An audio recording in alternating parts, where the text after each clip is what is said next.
जो कच्ची गंदम थी वो लेट गई है। लेटने की वजह से जो है ना गंदम का दाना जो है ना वो बारीक हो जाएगा। जहाँ से 35 से 40 मन कहेंगे जिन्होंने एकड़ फसल में से जो है ना आमदन आनी थी वहाँ से कम 25 से 30 मन आएगी। 10-12 मन जो है ना वो हमारा नुकसान हो जाएगा। जो किसान हैं वो बस अब दुआ गो हैं कि मज़ीद बारिशें और ऐसी आफात ना आए। बारिश और ज़ाला बारी से शदीद जो गंदम है वो मुतासिर हुई है। इस वक्त मुल्तान में गंदम की जो फसल है वो पककर तैयार होने के मराइल में है और बस 15 से 20 दिन बताया जा रहा है, उसके बाद ये जो है इसकी कटाई शुरू हो जाएगी। लेकिन अब हालात ये हैं कि जो बारिश और ज़ाला बारी से शदीद जो गंदम है वो मुतासिर हुई है और जो खड़ी फसल है वो इस वक्त काफ़ी ज़्यादा इस बारिश और ज़ाला बारी से मुतासिर हुई है। और माहिरीन कह रहे हैं कि अगर मज़ीद भी बारिश आ जाती है तो उससे जो बची कुची जो फसल है वो भी मुतासिर हो सकती है, जिससे पैदावार में भी जो है वो कमी का खदशा है, जिससे जो किसान है वो काफ़ी ज़्यादा परेशान है। एक किसान हमारे साथ मौजूद है, इनसे हम बात भी करेंगे।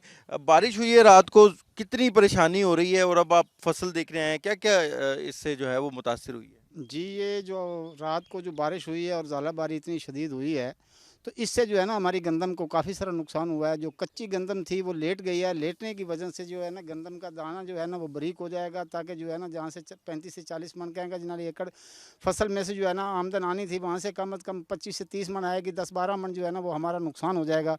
तो पहले भी हम ज़्यादातर परेशान हैं, लिहाजा जो है ना अल्लाह की आफात की वजह से जो है ना जो ये बरसी है तो इससे ज़्यादा हमारी गंदम को नुकसान हुआ है और गंदम की वजह से हम ज़्यादा परेशान हैं।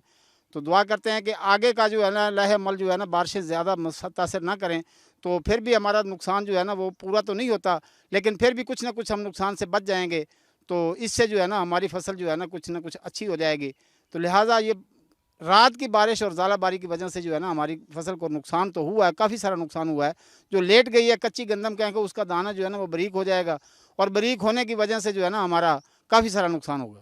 जी, यहाँ पर जो किसान हैं जो कि पहले ही काफ़ी ज़्यादा परेशान हैं, ज़ाहिर है जो बिजली के निर्ख हैं वो महंगे हो गए हैं, खादें महंगी हैं, स्प्रे महंगे हैं और पूरा साल मेहनत करने के बाद अब जब कटाई का अमल शुरू होने लगा है तो उस वक्त जो गंदम की फसल है वो इस बारिश और ज़ाला बारी से मुतासिर हुई है। ज़रूरी माहिरीन यही कह रहे हैं कि जो पानी है वो ज़्यादा देर के लिए ना यहाँ पर खड़ा होने दें और उसकी भी निकासी का इंतज़ाम करें।